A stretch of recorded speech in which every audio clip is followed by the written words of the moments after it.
Mr. Kunal Gaur. He is associated with DCM Engineering Limited Company, and he is a trainer, industrial automation, smart manufacturing, and industry 4.0. And looking into his academic interests, he's a BTech in electrical and electronics engineering, and MTech in electrical engineering with specialization in industrial automation, industrial 4.0, and smart manufacturing. And he also holds experience of more than 10 years in this field. So with this short bio, I welcome you, sir, for your talk. Over to you, sir. Thank you so much, Anupama. Thank you so much, and thank you for sharing the infographic for me. I welcome you all in this session for a very short session on industrial automation, smart manufacturing, and Industry 4.0. I am thankful to the student union or the IEEE union of CSIO, CSIR Chandigarh for organizing these kind of sessions. This 5-day session on industrial automation and Industry 4.0 has been wonderful. Many people have come across sharing their experiences, sharing their products, and sharing how actually instruments are working in industry. In my session, I am going to do it a little different from that.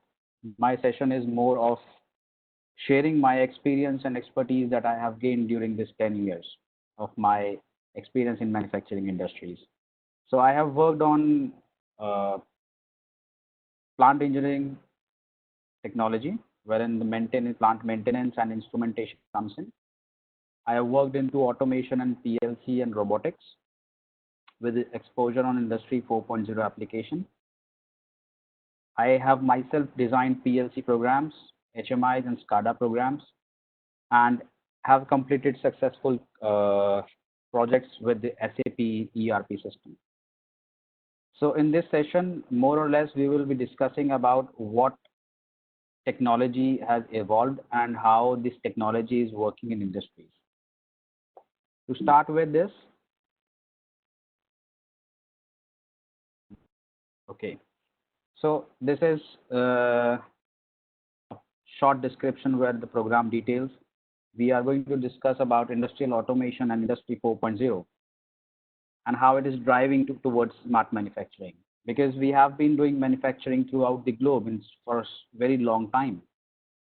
And of course, this will not be possible for me to teach you everything which has been associated with my experience, but my agenda in this session is to share with you maximum of the things that I have learned during these 10 years.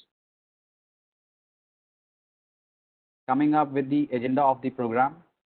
So the agenda of this program is giving you an introduction of industrial automation system, role of automation in manufacturing industries, introduction to Industry 4.0, and role of Industry 4.0 in manufacturing industries, and last but not the least, how manufacturing is transformed from first industrial revolution to the fourth industrial revolution.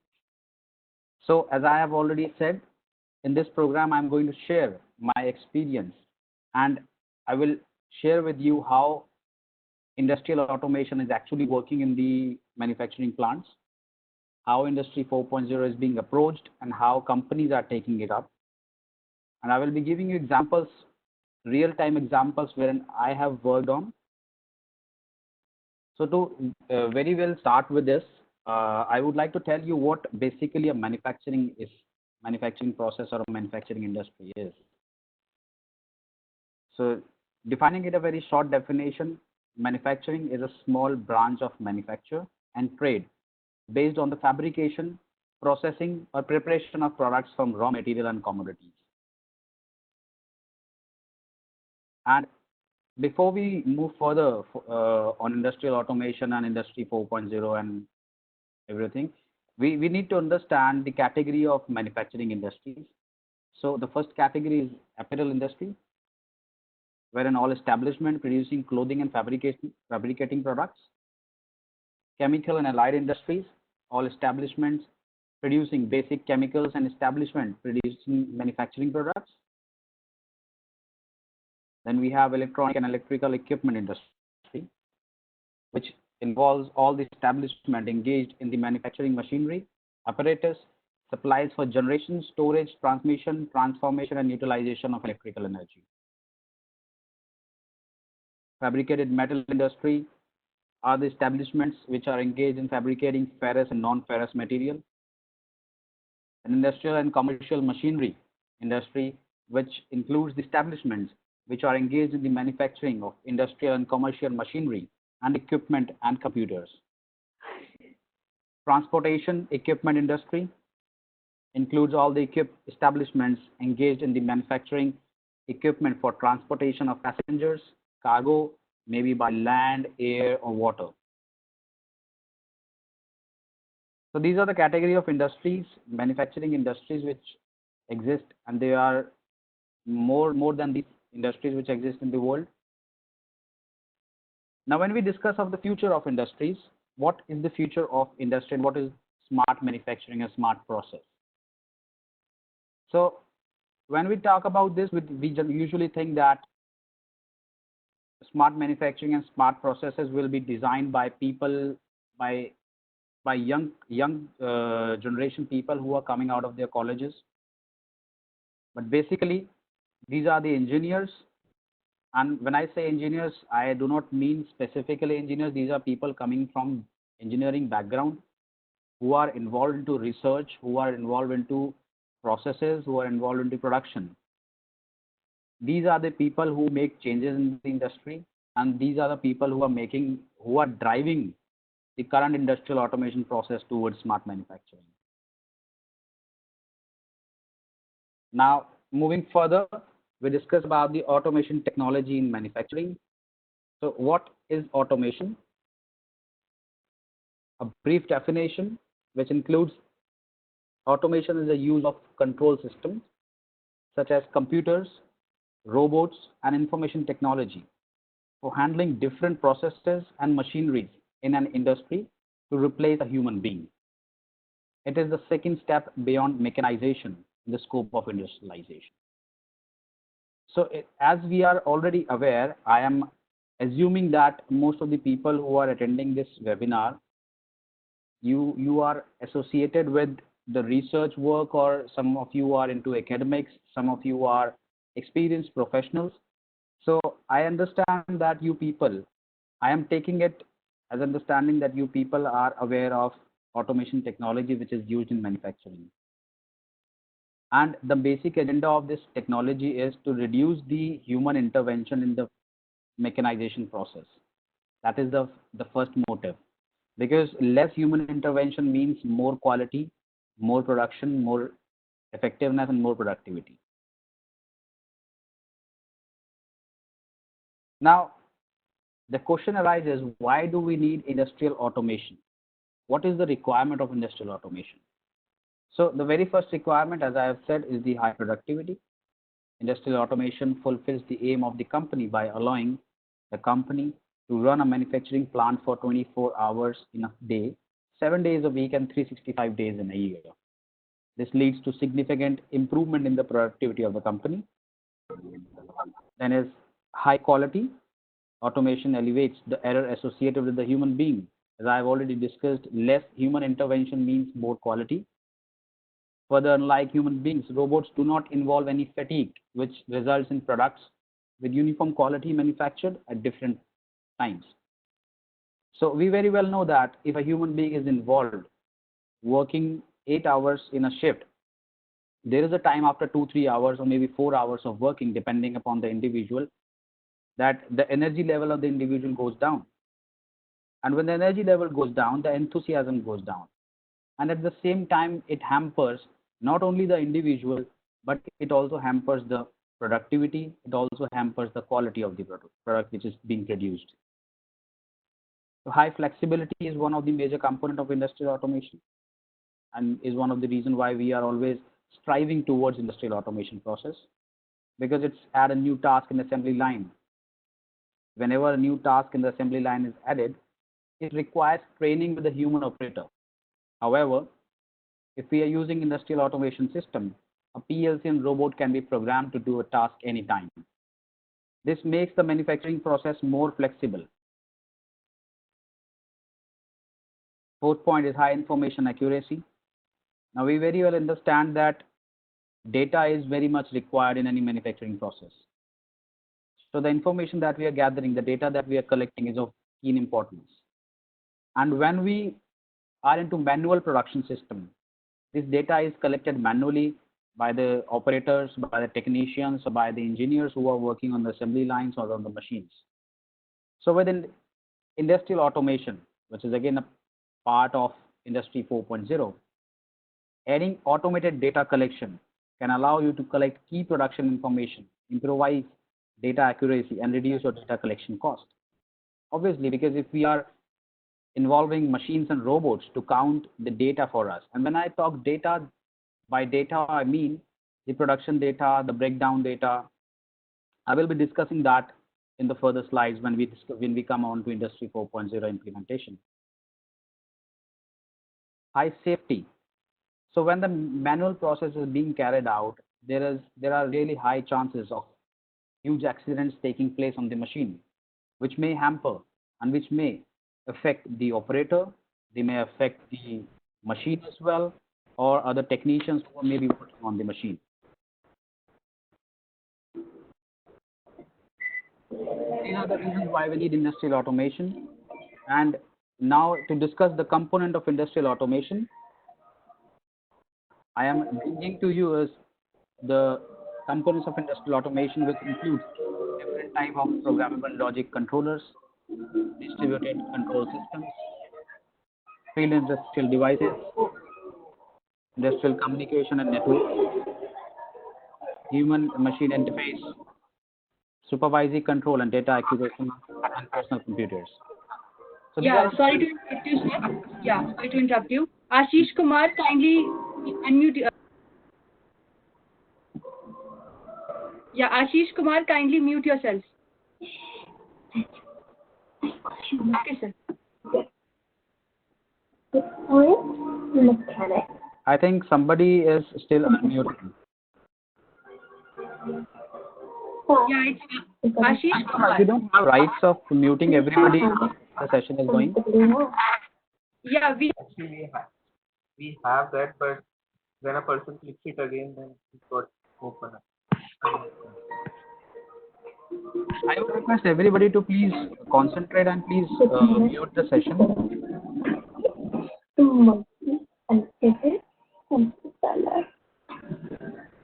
I think there is a huge disturbance from Ashish Kumar. Ashish, please don't do anything.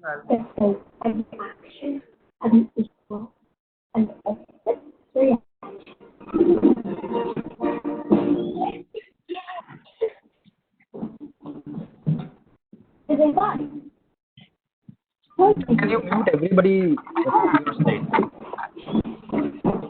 Yeah, Rishabh, mute everyone. Sir will unmute Everyone. himself. I will mute myself, but you please mute everyone. If you catch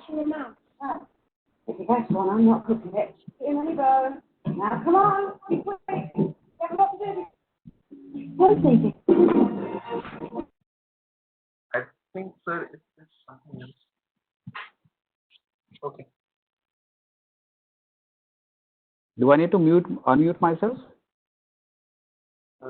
No, sir, you're audible. No, sir. You're I'm audible, sir. Audible. Okay. Okay. So I was discussing about the components of industrial automation, and these are the basic overview of the basic components of industrial automation system, which includes field instruments, a control system which is further connected with the hardware and the software control,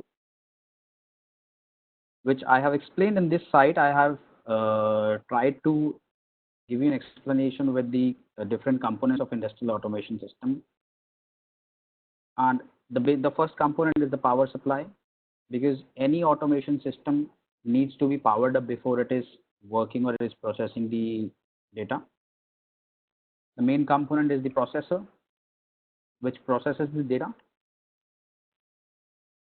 There are two devices, input module and output module. They are connected to the processor, wherein the input module takes in the information from the input devices, and output module gives out the information to the output devices. This is very very much similar to a programmable logic controller or any other microprocessor which is being used in industry. Almost all the PLCs and all the microprocessor based devices, they are running on the similar format. Then there is a programming device, and when we say a programming device, the programming device is basically a computer. It is a personal computer or a laptop that we use for programming the PLC, for programming a robot, for programming a microcontroller based device.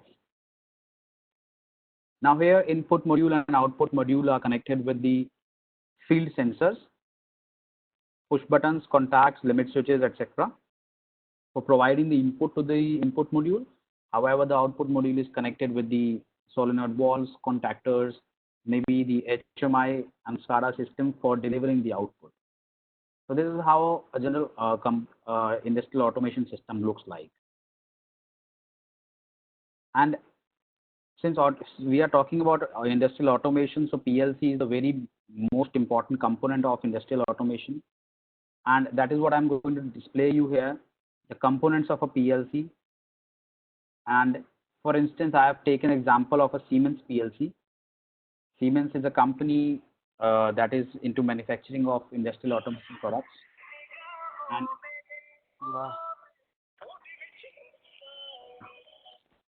somebody is unmuted. Okay, so PLC, a programmable logic controller. This is how it usually looks like. This is a Siemens PLC controller where the IEM module, interfacing module, ET200S is the model. And it has connected input devices, output devices, and a power module card. So as I have shown to you in the previous screen, the most important component is the power supply. Then there are input devices, which includes a proximity sensor, selector switch, and push button. I have taken these examples for instance. Otherwise, there are several other input devices which may be used. A limit switch can be used, a push button, multiple contact push button, multiple contact selector switch can be used. There are several devices which can be actually used as input devices. Laser sensors are there, and the output device, as we see, is the relay board, which is very much required in any PLC system, because the outputs that we are connecting with a programmable logic controllers, they work on different potentials. Now, for instance, if we see this PLC is working on a control voltage that is 24 volts, 24 volt DC. However, I have another system wherein I have to switch the contacts of a contactor and a solenoid valve, which are working on 110 volts or maybe 220 volts.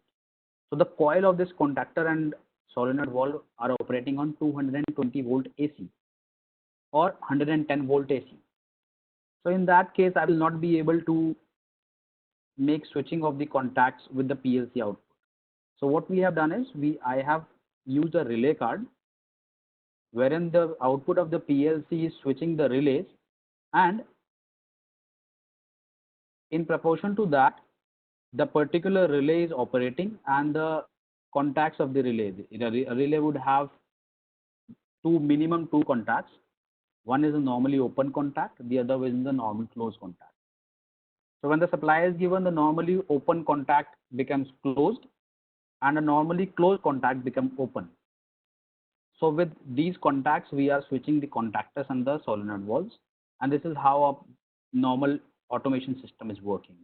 So this contactor can be used for running a motor, for moving any other devices, and solenoid valve can be used for shifting the cylinders and everything.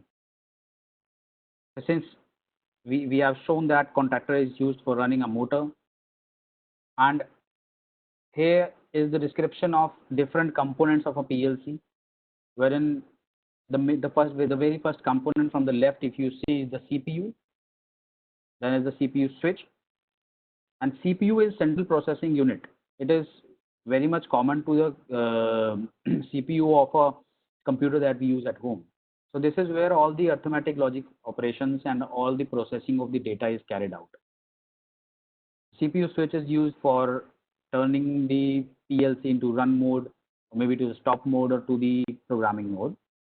Then we have digital input cards, over here in this Siemens PLC, we have used input card 8DI, and 8DI means 8 digital input in one card. So I've used several cards with 8 digital inputs. And why 8? Because Siemens PLC runs on octal number system. I'm sure if everybody who are attending this webinar, they are aware of the number systems, the binary number system, digital binary, and then octal, hexadecimal, decimal.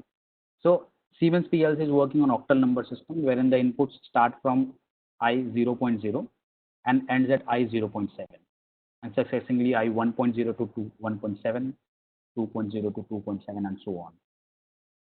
Then we have a power module card, which receives power from the power supply and power ups all the other cards of the PLC. Then we have 8 digital output cards. Similarly to the input card, it is used for delivering the output. Input card is receiving the input from the field. Output card is giving output to the field. Then we have a memory card, which is used in the which is used in all the Siemens PLC, wherein the main program is stored. We have a Profinet switch, wherein the Profinet cable is connected if we need to communicate our PLC with the SCADA, or we need to communicate this with the HMI, or we need to take this to our server for collecting the data. And the last one is the power port, which is used to power up this PLC CPU and is connected directly to the power supply. Now, how is PLC actually executing? I mean, there was a time when, if we go back 50 years, in 1950s and 1940s, there was a time when all the operations were carried out with the relay operation. And this is very much similar to the process that we learn in the first generation, second generation, third generation of computers. So it is very much similar to that. There were huge relays involved, very huge wiring was involved, many huge components were involved for processing a very normal process that we could have, we are at present doing with a very compact and a small PLC. So while the PLC is running, it is an electronic device, and there is a scanning process which is involved, and the scanning of a PLC is done in 4 phases. So here I have given example of 4 phases of a PLC. The first phase is reading the inputs, which is read input scan. So whenever the PLC executes the program, it will read all the inputs which are given in the program. And when I say input, it does not mean the field inputs. I am talking about the actual program that we have written in the PLC. And there are different methods of writing PLC program. We can write it into a statement list. We can write into ladder logic. We can write with functional block diagram. So it depends on the programmer and the application, basically, how it is being carried out. The second phase of PLC scan is the program execution. Now, when all inputs are read, the PLC immediately processes the execution of the program, which means it is calculating all the outputs, carrying out all arithmetic logical operations if there are any written in the program. The third step is diagnostics, wherein it checks that all hardware and the communication of the hardware is working fine. And the fourth phase is output scan. It generates the output. So these 4 steps are carried out in milliseconds. When I have explained it to you, I would have taken 1 minute or 2 minutes, but this all happens within milliseconds and nanoseconds. So less scan time of a PLC means more efficient a PLC is. And when we keep on writing the program, the length of the program increases. At that point of time, there are times when the scan time of the program increases. So if we see in huge manufacturing plants wherein 1000 inputs and 1000 outputs are involved with one PLC CPU, the scan time of a PLC is quite longer, but still it is in nanoseconds and milliseconds. It never comes in seconds. So this is how the execution takes place. I have explained it to you in the 4 phases. Then there is another component which is called SCADA. supervisory control and data acquisition. This is a control system architecture that uses computers, network data communications, and graphical user interface for a high-level process supervisory management. And if you see the components of SCADA, we have sensors, actuators, controllers, and the sensors may be pressure sensor, temperature sensor, proximity. These are involved in the input devices. And we have a communication network, which may be Modbus, Fieldbus, Profibus, Ethernet, depending upon the hardware of the PLC that we are using. So if we are using Siemens PLC, so Profinet is the patent communication method of Siemens PLC. They are also working on Profibus. And if we are using Mitsubishi PLC, CC Linker is the communication protocol. If you're using Allen Bradley Rockwell Automation, then RS-232 is the protocol.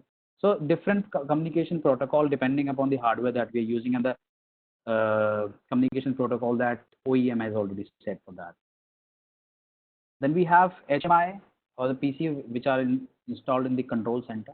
And this is the point wherein all data acquisition, wherein all controls of the process are taking place. So with SCADA, we can actually monitor the process in a manufacturing, and we can change the process in manufacturing. Wherein, if, for example, if we have an assembly line, and in one assembly line we need to have 100 different components running on that. So there will be 100 recipes involved. So all these recipes are pre-fed in the SCADA. They are programmed in such a way that you select the recipe, and all the parameters for that particular component are fed to the PLC system, and the machine starts operating in that manner. So whenever there is a changeover of the product, you just need to change the recipe. And this is all happening in the control center, which is possible with SCADA system. Again, as we have discussed the PLC, there are components of SCADA as well, which involves supervisory computers, remote terminal units, programmable logic controllers, communication infrastructure, HMIs and GUIs, which is human machine interface and graphical user interface. So all these different components, they are connected all together, making the system as SCADA system. And this is how basically the architecture of a SCADA looks like. If you can see the image, there are 3 units of PLC. We have taken, for instance, for example, 3 units of PLC. And the PLC is communicating with the HMI on all the 3 units. The master node of the PLC is connected with the main hub, and main hub is further connected with the SCADA, as you can see. And field instruments are also connected with the relay reader, which is further connected with the main hub, and the main hub is connected with the SCADA system. So this is how they are all connected with each other. So one SCADA is responsible for running the whole process of a machinery, and which may involve single PLC, which may involve multiple PLC. When we say a single PLC, we are being very specific to single CPU of a PLC. So there can be chances, and there are systems wherein one CPU is used on single machinery. And for instance, we suppose the inputs and outputs are connected on a very long distance. In that case, what we do is we usually connect the interfacing module there. So different input output cards are connected with the interfacing module, and the interfacing module is further connected with the main CPU with one network cable. So it is not mandatory that we need to have one CPU connecting all the inputs and outputs. We may have one main CPU which is further communicating with the interfacing modules, maybe on Profinet, maybe on Profibus, and if two different and in today's era, when we are working on Industry 4.0, it is also possible that if there is one make of PLC, for example, one make is Siemens and the other make is Allen Bradley. So it is also possible for communicating Siemens and Allen Bradley PLC using a mediocre software, wherein the communication network is set up and two different CPUs or two different PLCs are working all together for running one single process. And similarly, this is how the architecture will look like. All the different computers connected with each other. And when we have all this architecture and when we have all this control system, we come to know how does an automation system looks like. If some of you have visited any factory or a manufacturing facility, you must have seen this is basically an example of an automobile industry wherein car manufacturing assembly line is shown. And as you can see, there are different robots working all together. Every robot has been granted a different task. It will not go beyond its limits. It will not work under its limits. So whatever task is given to the robot, it is going to function only on that. Now, for example, in this image, as you can see, it's a manufacturing facility for a car, and this is an assembly line. One robot is responsible for fixing the seats. The other may be responsible for fixing the side mirrors. One is responsible for fixing the dashboard. The other is fixing the headlights of a car assembly. One robot is involved in welding process. So there are all these robots are allocated different tasks, and all these robots are working all together at one time for completing their allocated task. And this is how an automation system looks like, wherein no manpower is involved. Because in today's era, the manufacturing facilities are focusing on manufacturing large number of production. The number of finished goods that are produced, they are very large in number. The quality that we need to deliver is very high because the competition is very high, and which is very much visible to us if we go back 20 years. The only car that we would see on the road were Maruti, Hindustan Motors, and Contessa. However, if we look today, there are so many competitors. If we look in the current scenario, Kia Motors have launched their car in the same price range when Maruti is delivering another car. So the competition has increased, and when the competition increases, they have to lower down the cost of the car. And when they need to lower down the cost of the car, the cost cutting is done. That can be achieved with high productivity, high efficiency of the machine, minimizing the losses that are taking place in the manufacturing process, and which can only be achieved by employing industrial automation system. So more automatic system will have more efficiency, more productivity, more effectiveness, less fatigue since manpower is not involved. However, this is not cutting jobs in manufacturing process. There are many people who think that with industrial automation, industry 4.0, the job market is cutting down. No, this is not the scenario. I have been experiencing this. When we say the human intervention is being reduced, the human intervention over the machine is being reduced. However, the same manpower can be employed for writing PLC programs, for maintaining the PLC, for maintaining the robot, for writing the program for robot. So it's basically the skill set is being improvised. Manpower is not being reduced. They are not being laid off, but the skill set is being revised. And these people are given different tasks for working into industrial automation system. Now we discuss about the advantages of industrial automation. We see, as I have already told you, increased productivity is one of the major factors with industrial automation, and increased quality is a major factor.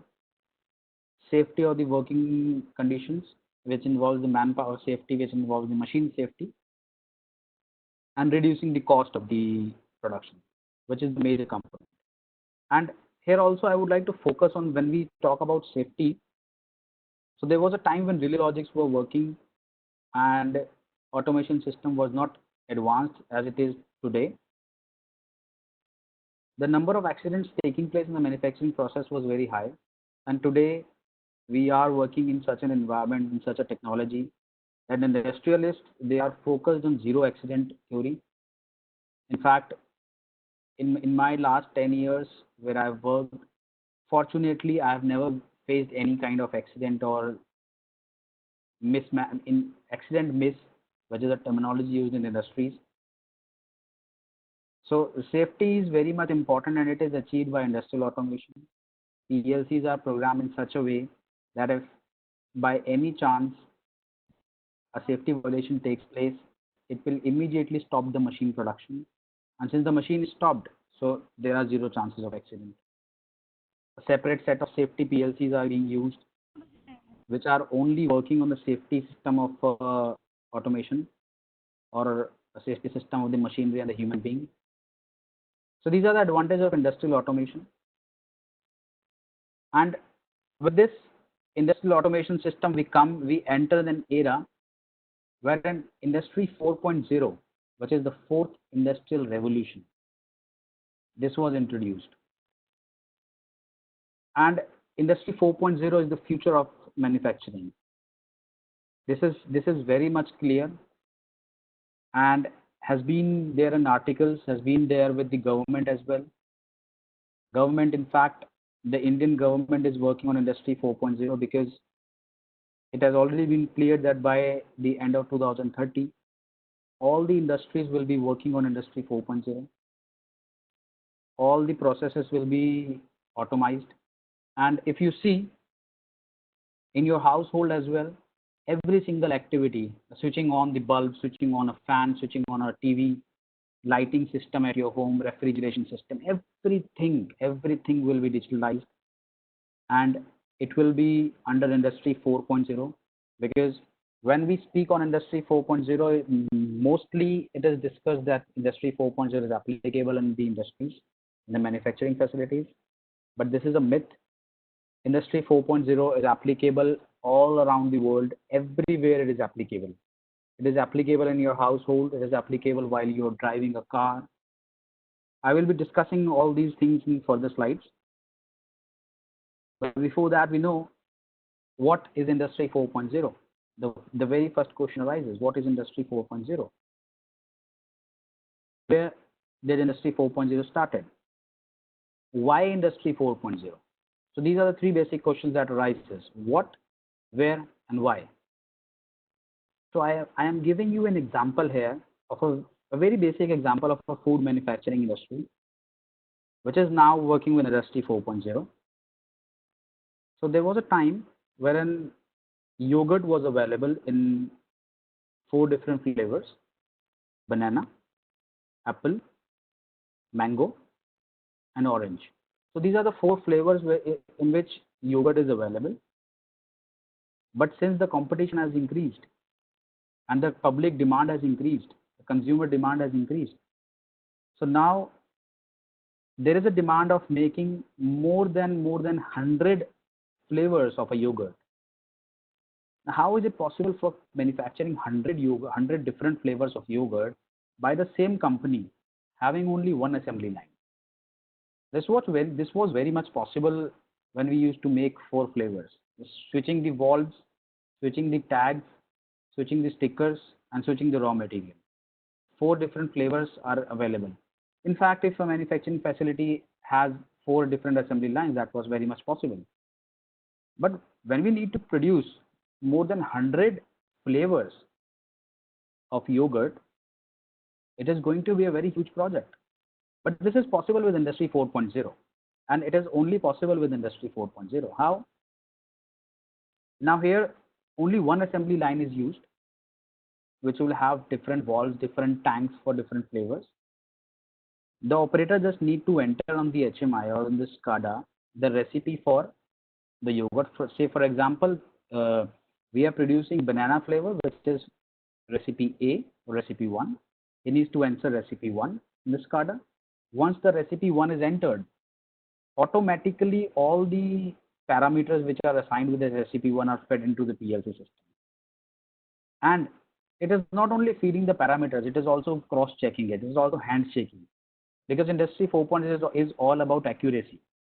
There cannot be a glitch in the system wherein by mistake something is done, because we are manufacturing 100 flavors here, and the speed of manufacturing is very high. Say for example, if you actually go and see a manufacturing company which is manufacturing yogurts, The cycle time is maybe 1 second or 2 seconds, maybe less than 1 second.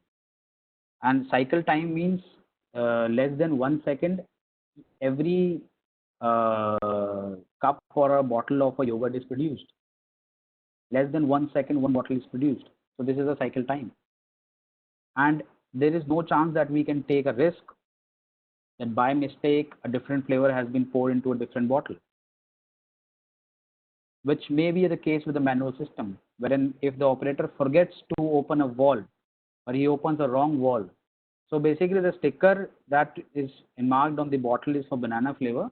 However, the valve which is used is giving the apple flavor.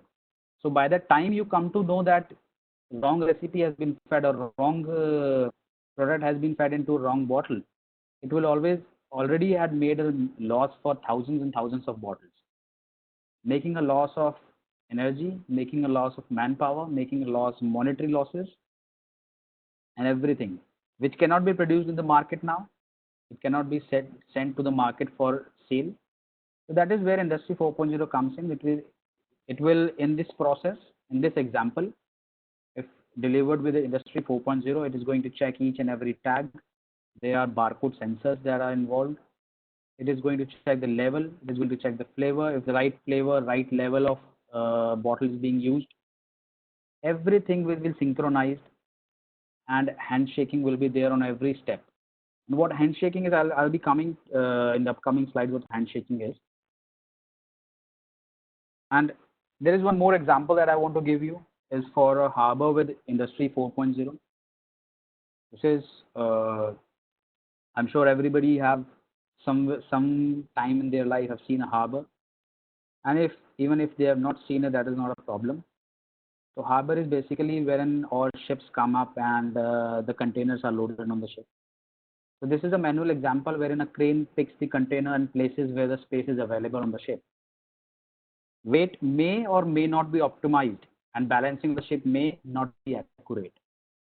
So when a manual system is doing this, a crane is going to lift up this container, will be placing it wherever the space is available on the ship.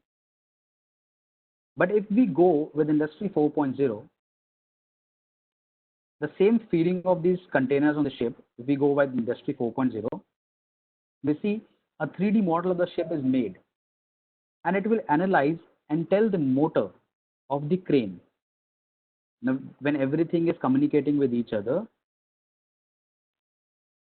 the system will calculate and analyze and then tell the motor the exact location where to place the container in order to optimize the weight, thus giving a saving in the oil consumption and efficiently saving the cost of transportation.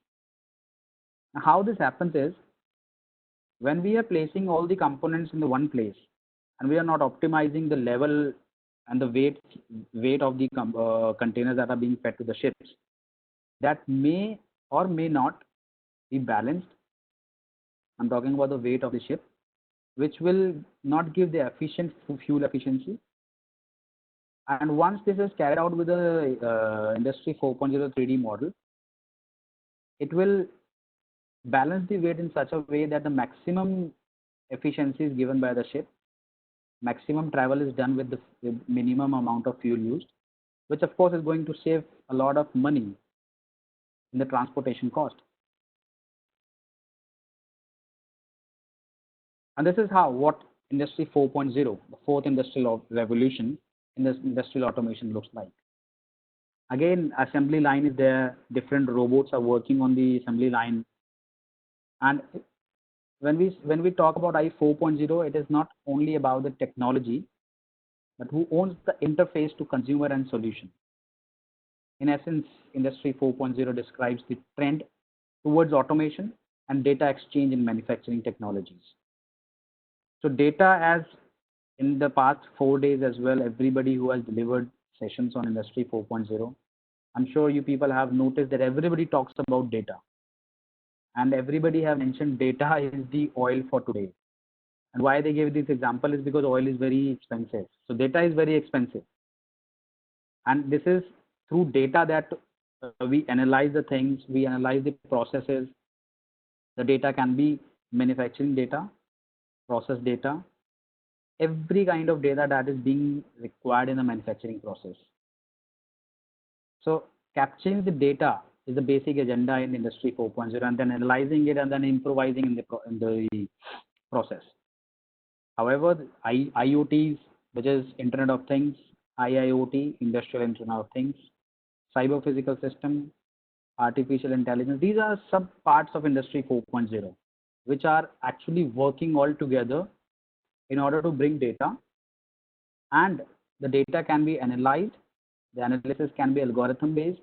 The analysis can be done by the engineers and by the process managers for improvising the process, increasing the efficiency of the machines, and reducing the wastage if there is any in the manufacturing process. So where did this Industry 4.0 arises?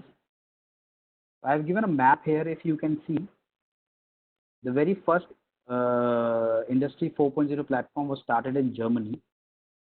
It was a new terminology for automation and control, and it was started by the German government. It was their one of the projects that they started in 2011, and it was publicly introduced in the year 2011 at a Hanover Fair. Hanover Fair, if you know, is a fair that is held every year in Germany for the manufacturing industries.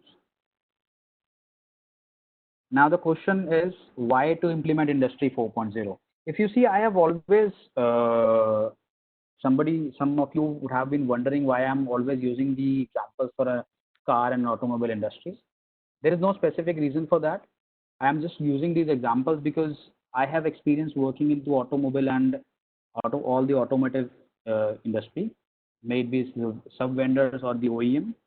So I have just taken the example for automotive industry. Otherwise, there is no special reason for taking cars and automobile as an example. Industry 4.0 can be anything.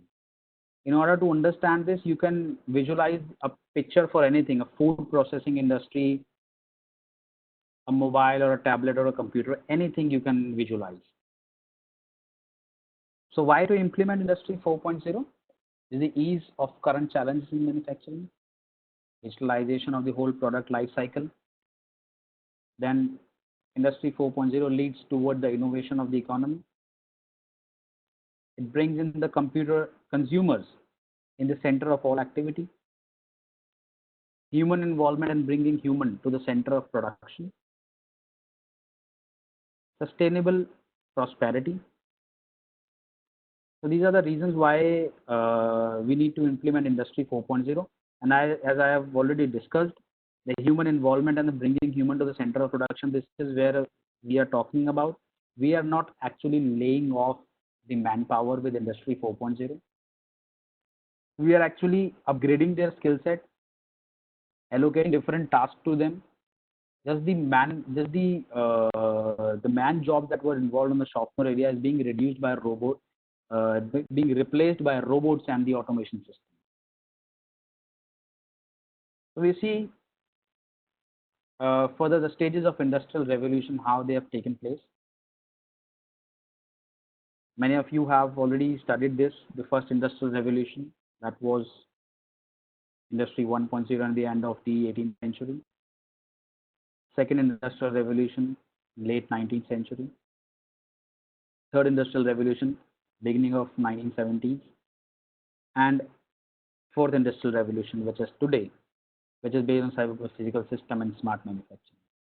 So I will not, because there is a shortage of time, and I will not be focusing much on these 4 stages, because I'm sure in the last 4 days you have already studied them.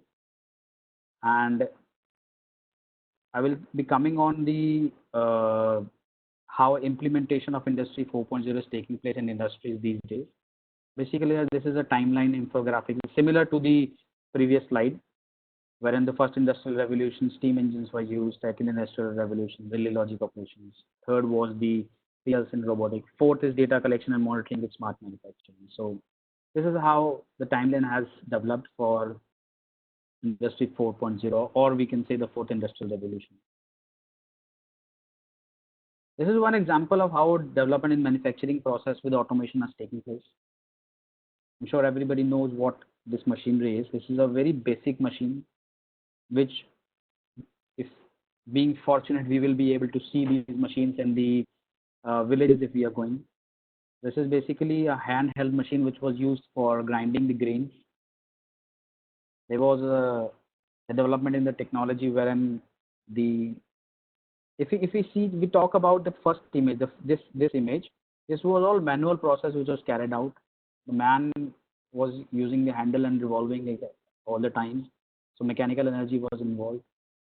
With the second image you see, we are using the tidal energy, and this tidal energy is again being converted to the mechanical energy, wherein this wheel, as you can see, is rotating with the flow of water with a set of gears involved inside. It is rotating this machinery, again reducing the manpower, the load on the manpower. Then there was more advancement in the technology, and we came up with electric motors. So as you can see this image, the motor which is used for transferring electrical energy into mechanical energy. And then there was the fourth industrial revolution, wherein these kind of machines were used, which were actually capturing the data as well. And here I can give you an example how capturing of data takes place. This is with the raw material data. Like if we are talking about the manufacturing of any kind of grain, we can record the amount of raw material which is being fed. We can record the time required for the processing of the grain. We can record if there was any breakdown in the system, what was the breakdown, how, at what time the breakdown was reported, who resolved the breakdown, what was the cause of the breakdown. So all this data is being captured. Now there are different motors involved. These motors are actually capturing data. These motors are running continuously, and there are sensors involved. Like for example, in yesterday's session, for people those who have attended, there was a sensor that was mounted over the motor for calculating the vibrations, for calculating the temperature. Similar kind of sensors are being used, and similarly these motors are run by variable frequency drive. So every data, all the parameters inside the variable frequency drives are being recorded. So these are all the data that we are recording it all the time, and we are using these data for further analysis, maybe for a preventive maintenance of a motor. Now the total running hours of the motor are being calculated in the PLC system, and as per the manufacturer, the replacement of this motor needs to be taking place after 20,000 hours running hours. So once the 20,000 running hours are completed, it will automatically give an alarm that the replacement of the motor is due. You have to replace the motor. This is how a preventive maintenance system takes place in an industry. And similarly, all other production data can be recorded, which will help in improvising the process. Now we discuss about the components of Industry 4.0. What are the different components of Industry 4.0? So one component is autonomous robots, which is that performs behavior or task that with a high degree of autonomy. Autonomous robotics is usually considered to be subfield of artificial intelligence. Yes, it is. And there has been a lot of work, lot of research that is being carried out on artificial intelligence. And the next is cybersecurity, which refers to the body of technologies, processes, and practices designed to protect network devices, program, and data from attack, damage, or unauthorized access. Cybersecurity may also be referred to as information technology security. Now, I must also tell you people that Industry 4.0 is a combination of different tasks, different engineering systems. It is not limited to electrical engineering. Like if I have electrical engineering background, so only I am eligible for working on Industry 4.0. No.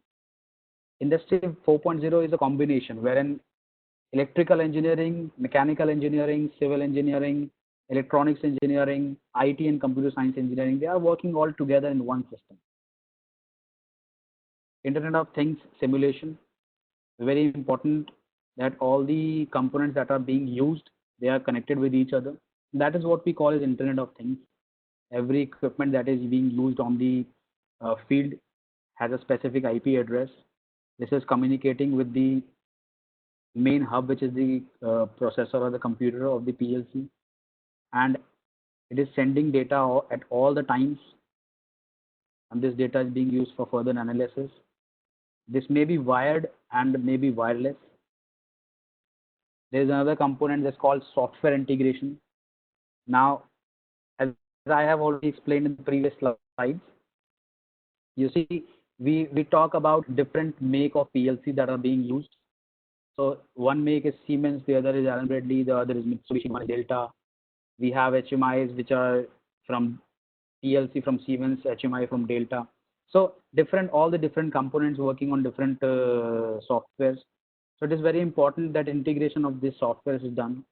Once this integration process is completed, we will be able to communicate with other make PLCs and other make HMIs and other make equipments that are being manufactured by different manufacturers, all together on single platform. There is big data analytics that we have discussed.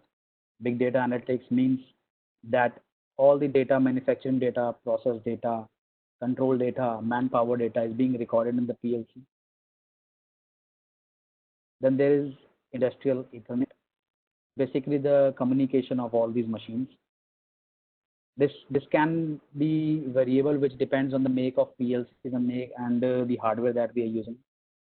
So it can be Profinet, CC linker, Modbus, PowerLink, anything depending on the hardware.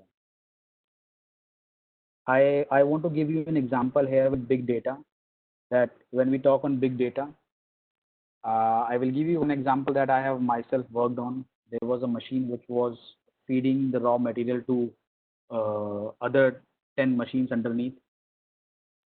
So there was always a confusion at the end of the shift with how much raw material is being fed, what was the usage of raw material with each machine, and the wastage was never calculated.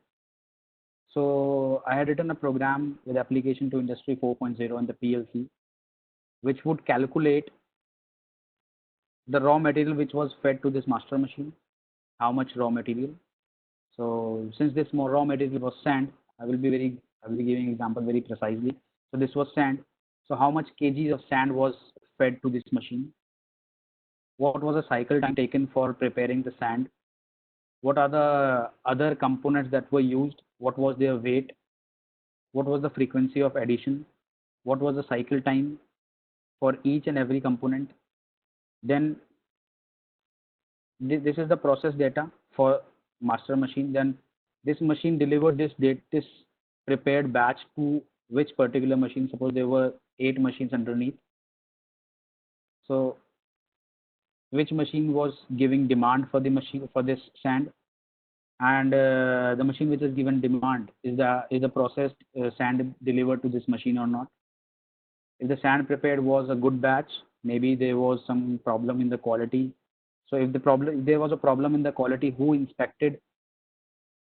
So everything this was recorded in the PLC, and I can assure that this was within a week that we were able to trace the total consumption of sand with each machine, the total wastage of sand with each machine, and there were authorities given to the people, to engineers and quality engineers who were actually responsible for the process. So they were taking care of each and every parameter. So now everything was getting recorded. And today itself, if we want to check the parameters for a batch that was prepared in 2018 on a particular day on a particular shift, we just need to enter that in the SCADA system and we will have all the details. So this is how the big data and analytics work. And as I have told you, there was a national strategy with the government of India in smart manufacturing and industry 4.0. This was training and development, which is the very first key for successing in implementation of industry 4.0. There was network security, because when we are working on Ethernet, we are working on a communication network which is actually communicating with all the other devices connected in the plant. It is connected with your mobile phone, it is connected with your tablets and your computers and everything. In fact, the smart watches are available. So everything is connected with each other. So there has to be a security. There was investment, which is a key factor in Industry 4.0, because there are certain equipment which may work with Industry 4.0 application. There are some equipment that need a replacement. So investment is another factor.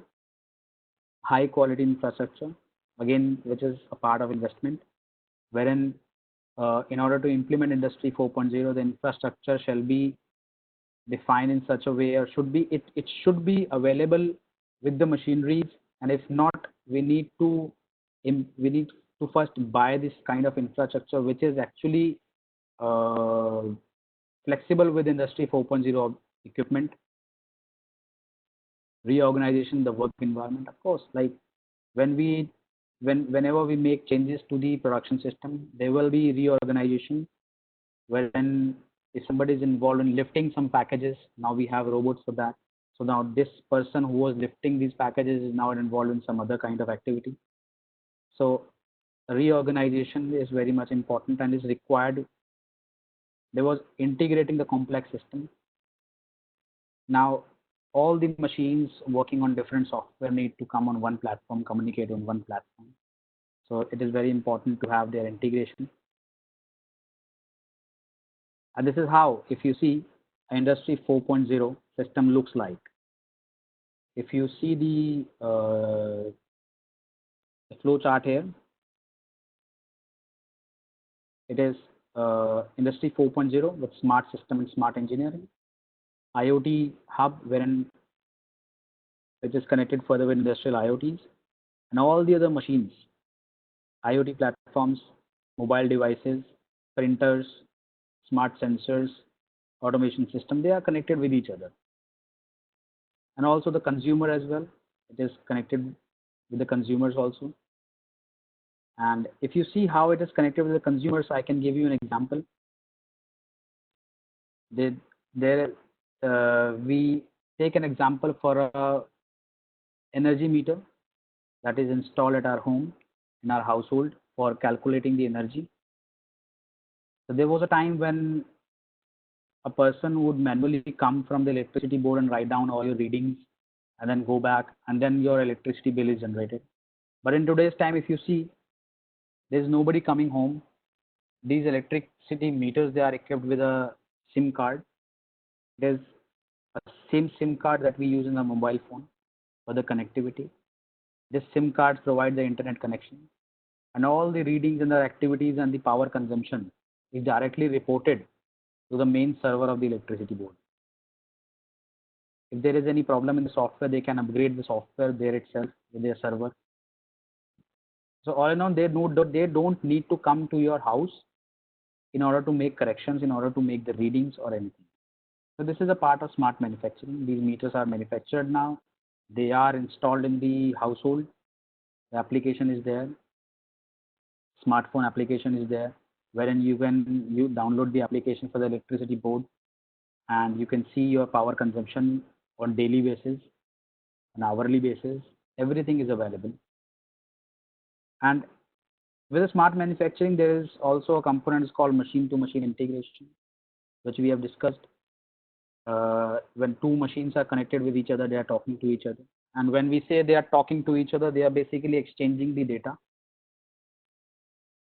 And why it is required? Because if you consider there is a process wherein 10 machines are involved in manufacturing one finished good, and all the 10 machines are performing their task. They have a different task, and they are performing it. So there is something that need to take care of handshaking and then validating the process if the previous activity has been carried out or not. So it is very important to have a machine-to-machine communication, wherein the second machine would ask the first machine, of course with the PLC logics. There will be no verbal communication. They will be asking the PLC logics to take a confirmation if the activity that was assigned with the machine 1 has been completed or not. So in case this activity has not been completed, the second machine will not start its own activity. It will need a handshake from the previous machine, and once that is completed, it will come back to the second process. Then it is machine trending robots, manufacturing unit to consumer, and factory to factory integration. Manufacturing unit to consumer, I've given you example for the energy meter. That is how uh, the end user, which is us, we are employing these energy meters in our household.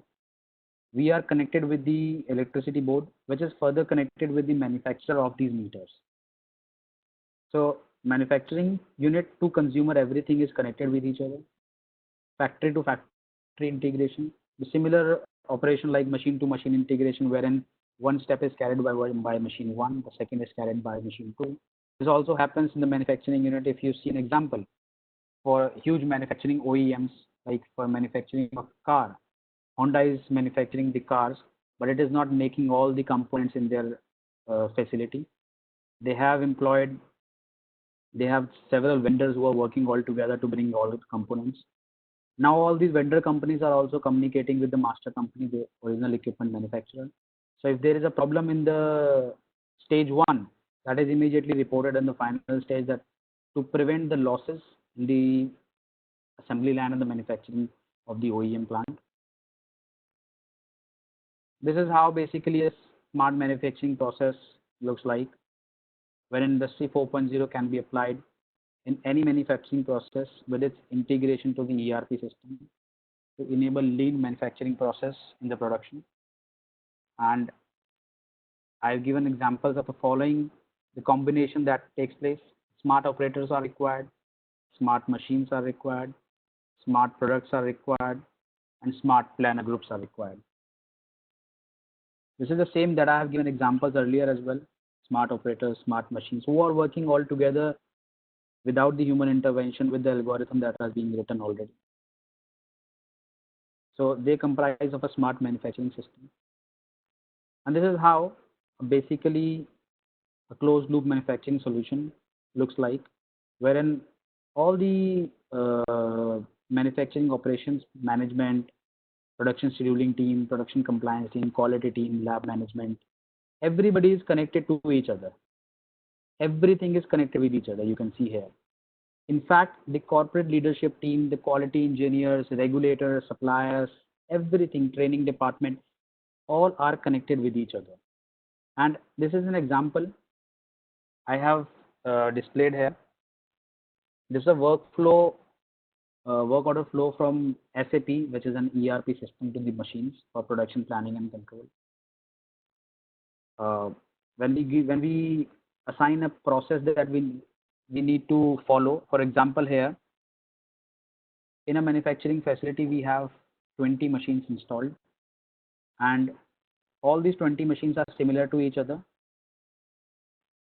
Now we need to enter in the ERP system that we are just, I can see the chat. People are asking how long this session is going to take. I know it is quite a long session because explaining the Industry 4.0 all alone is not possible. I wanted to share with you the idea of taking industrial automation to Industry 4.0. That is why this is taking a little longer. Otherwise, I will try to wrap this up in 10 more minutes. Less than 10 minutes, I'll try to wrap up. So this is a work order flow from SAP to machines for production planning and control. You can see we just need to end, if Industry 4.0 is implemented and everything is in order, we just need to enter into SAP that X product is required in X, Y quantity. So for example, if we are manufacturing mobile phones and there is for instance, we take Apple manufacturing facility. Apple is manufacturing iPhone 11 with gray color. So we just need to enter iPhone 11 gray color 2000 pieces.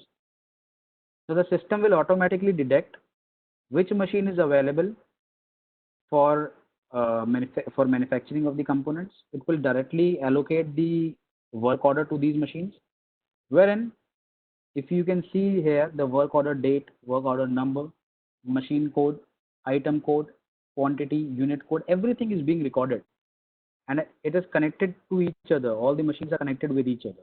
So everything is recorded in the system, and this is the architecture of connected devices on the system and data transfer to ERP system or cloud. Basically, in Industry 4.0, we are working on cloud computing, but it is also possible to record the data in the ERP system.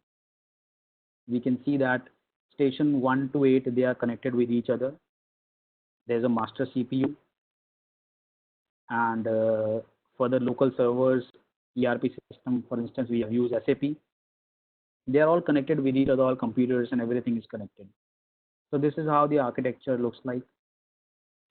And this is an example of process flow with data acquisition, the front door of car manufacturing unit.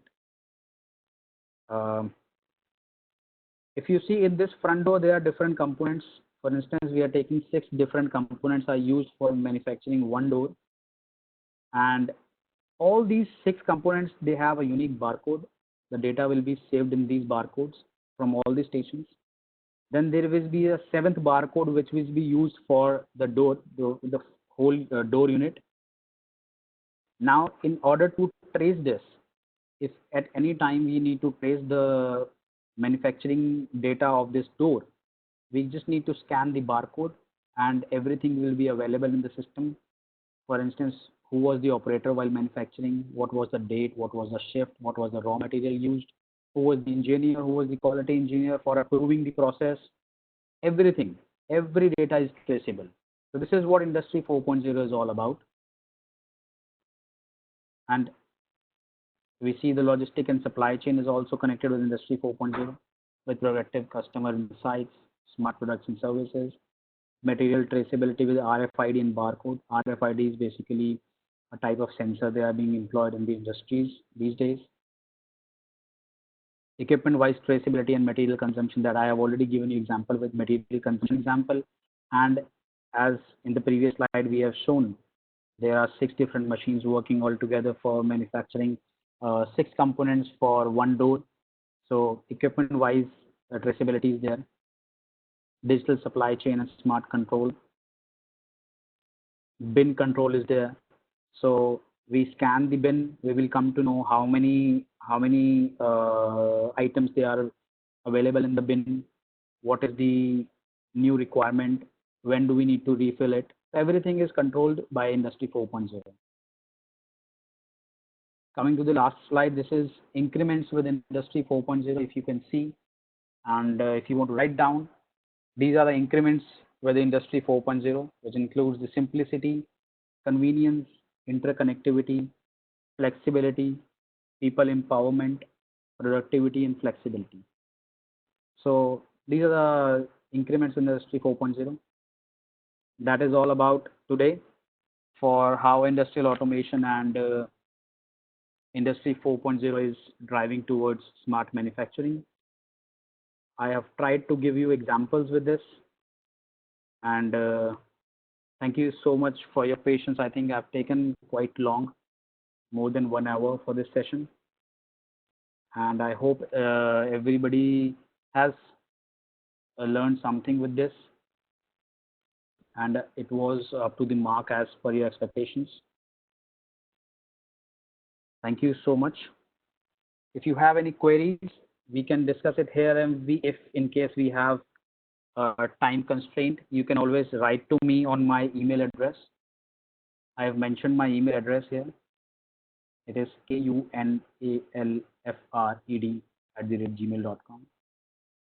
So any query or any kind of application or any discussion you want to have, anytime you can just write me on my email address.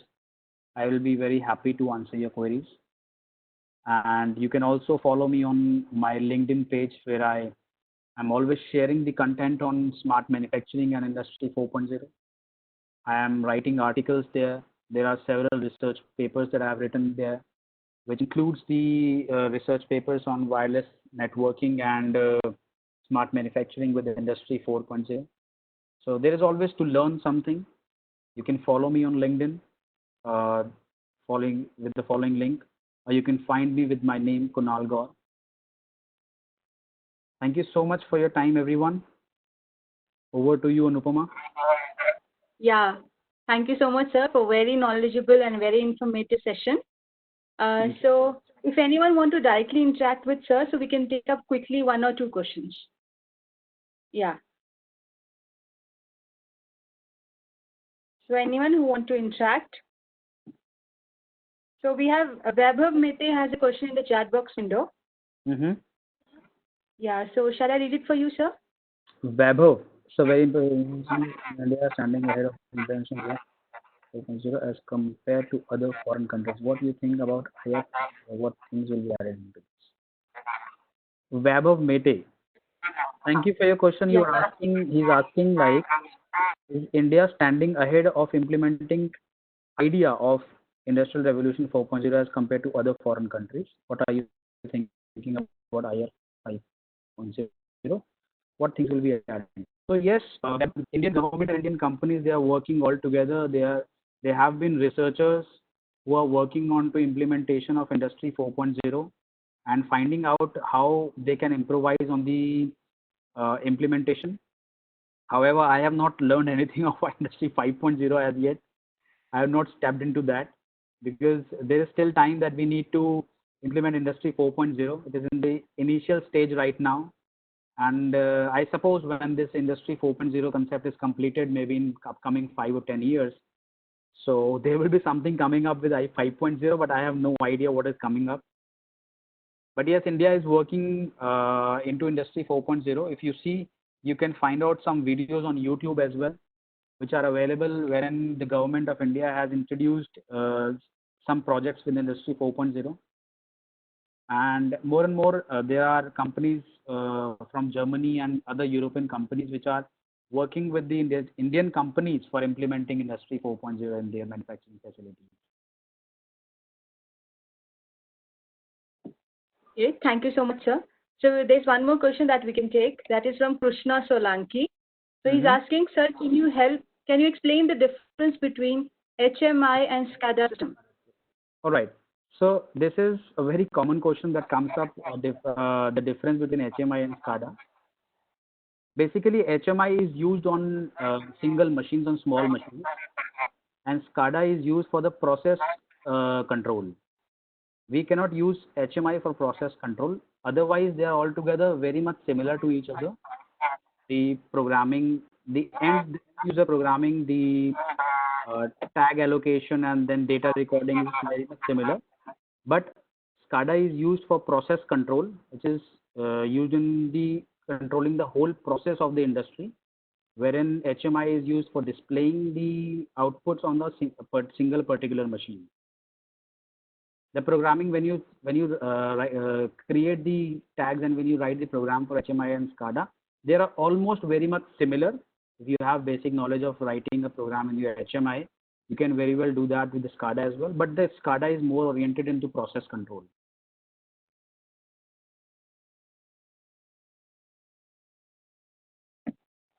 Okay, thank you so much, sir. So any other question who would like to directly interact? So we can take up any one. There is a question from Aryan. Can you please brief what is a PLC and what is it all about? Where is it used? Yeah. So Aryan, PLC is basically a programmable logic controller. It is an electronic device which is used for controlling the process of the machine.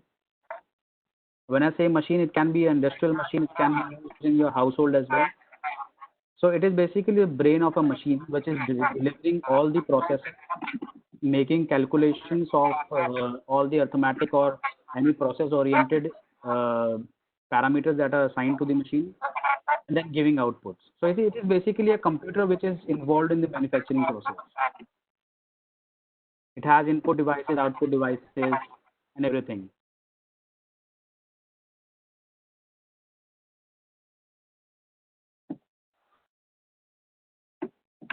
Yeah, so there's one last question we can take. From Anurag, sir. Yeah. Yeah. Why do we used 4 and 20 milliampere instead of 20 milliampere signal? Why do we use 420 milliampere in place of 0 to 20 milliampere? 0 to 20 Yeah. milliampere current signal. Anurag, I think I have no idea why it is used. It has been used in industry for a long time, and that is what I have seen. I have never come up with a component or any equipment which is working on 0 to 20. However, in theories and for calculation, we may take 0 to 20, but the equipment that is available in the market, which is coming from the OEMs, is a standard equipment for 4 to 20 milliamperes. I seriously have no idea why it is not 0 to 20 milliamperes. You need to ask the manufacturer why they have taken 4 to 20. Okay. Hello. So I think, yeah. Anyone? Am I audible? Yes, yes. I just missed the last question. Can you repeat the last question?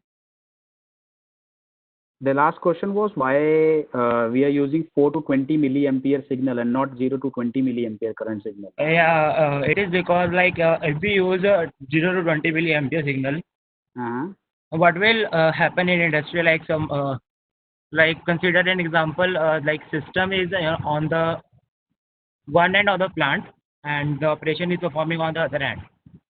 Okay. So if the wire broke down in between the system, it will still process the signal as 0 milliampere, right? Right. But in case of 4 to 20 milliampere, the zero value will give 4 milliampere signal to the controller. Okay. And in the case of breakdown, it will give 0 milliampere. So in this case, we can detect whether the connection is broken or not. All right, but And we can range 4 to 20 as scale to 0 to 20 milliampere. It is used as a, we can say, safety measure. But we are also using 0 to 10 volt signal in the analog systems. Yeah, voltage is separate, but we are like, yeah, you are right. We use 0 to 10 voltage. If in case we have a broken wire, the voltage will also go to 0. So, Yeah, but here we are talking about current. I don't know much about voltage gauge. Voltage. I'm currently pursuing we have an open wire. Sir, in case we have an open wire, it will become open circuit. The voltage, there will be a voltage difference. see, I have no idea why 4 to 20 is used and 0 to 20 is not used. Paras Yeah, this is what we told. Paras is right. It is to set the lower limit for the circuit and the safety precautions. All right, I have no idea on this. That's what our teacher teaches us. Teaches us. No, of course, if your teachers are teaching it, of course, they will be right. They have more experience on theoretical things. Paras, you are right. Practically proven, practically showed us this thing in our labs too. Yes, Paras, you are right. You are right. I agree with you. Thank you so much. Thank you, Paras, for your feedback. So with this, I think we shall end the session. Yeah, anyone else? One question, just I want to know that how this artificial intelligence and the machine learning is connected to the 4.0. How artificial intelligence is connected with 4.0? Yes. So, sir, artificial intelligence is a part of I4.0. Of course, we have been discussing artificial intelligence for a long time. Then we have been known to introduce to Industry 4.0, but now it is a part of Industry 4.0. See, what artificial intelligence basically is, it is basically the script in the machinery or script in the equipment, which gives the machine an authority to take decisions. Otherwise, at present time, we see machines are programmed, robots are programmed, they are not authorized to take their own decisions. But with artificial intelligence, they are made enabled for making their own decisions. And as I have been watching this for in last 4 days, that people have discussed that their machines are collecting data for 1 month and they are collecting data for 6 months or maybe for 1 year and then working on artificial intelligence. It is not like that. So because the losses that comes up in these 6 months and 8 months of data collection to the machines are very huge. It is not possible to do that. Artificial intelligence is totally different. It is a concept wherein we are teaching machines to take their own decision. And Industry 4.0 is all about automation and coming up with these kind of things wherein machine can decide on its own what is the next step to be taken. So that is how artificial intelligence is connected with Industry 4.0. Okay, thank you, sir. Thank you very much. Thank you so much. So thank you so much, sir. So with this, I think we shall close this session. Yeah. So before ending, I thank you, sir, for accepting our invitation for delivering this talk and quite knowledgeable session we had today. Thank So you so with much. this, I also thank all my participants, like who has joined us since 5 days of this series, and like it was great to have you all. And so today it's not the end of this series; it's a new initiation of our collaborations. So kindly stay updated and stay in touch with us, and keep visiting our website, and in the groups where you all are added, we'll be posting the upcoming informations. So with this, so shall we have a group photograph? Yeah. I request everyone to turn on the camera so we can make this memorable. Yeah. Thank you, Mr. Knal, for a wonderful session. Thank you so much. Team, it was nice, sir. Thank you so Any much. feedback? Yeah, any verbal feedback here? Otherwise, we'll be sharing the form. It was innovative one. Thank you, Vineet, sir. Thank you, Yeah. sir. Informative session. We are able to hear you share today. Informative session. Okay. Yeah, so we tried and to give it a best. So let's hope. But we'll be sending you the feedback forms. So if any more improvements are required in the webinar series, so you can give us your feedbacks and then we can improve in for future. Okay. Okay, thank you everyone. Thank you team. Yeah, thank you. Thank you, Anupam. Thank you. Thank you. Thank you very much, and thank you. Ma'am, you are sending the feedback form by email or by this chatting box? On the email, sir. On the email. Okay, sir. Thank you, sir. Thank you. Yeah, on the email I'll share. Thanks. Yeah. Anupama, that feedback form will be available today only? No, I may send it by tomorrow, and then thereafter we'll circulate the certificates also. Okay. Okay. Thank you. Thank you. Thank you. I thank my team also. Yeah. Okay. Certificates will be taking around 2 days. Okay, Rishabh. Okay, forget about the certificate. We are getting knowledge here. Thank you very much. Yeah. Thank you for associating with us. Yeah. Thank you very much. That was a great thing that was you said. It's all about knowledge.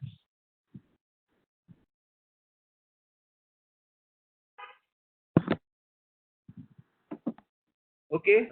Making should I end lockdown this meeting now? interesting. Yeah. Yeah, we are trying to make this lockdown interesting by these webinar series by sharing knowledge. Yeah, this is our initiative. No need of certificate like this. Okay. Yeah. Mr. Knal also has posted his email ID, so you can contact him on that. Yeah. Okay, Anupma, should I end the session now? Yes, Rishabh. Thank you so much for hosting this series. Yeah. And I thank the IEEE team as well. Thank you so much. Bye. Bye. Okay, Take care. thank you. Stay safe.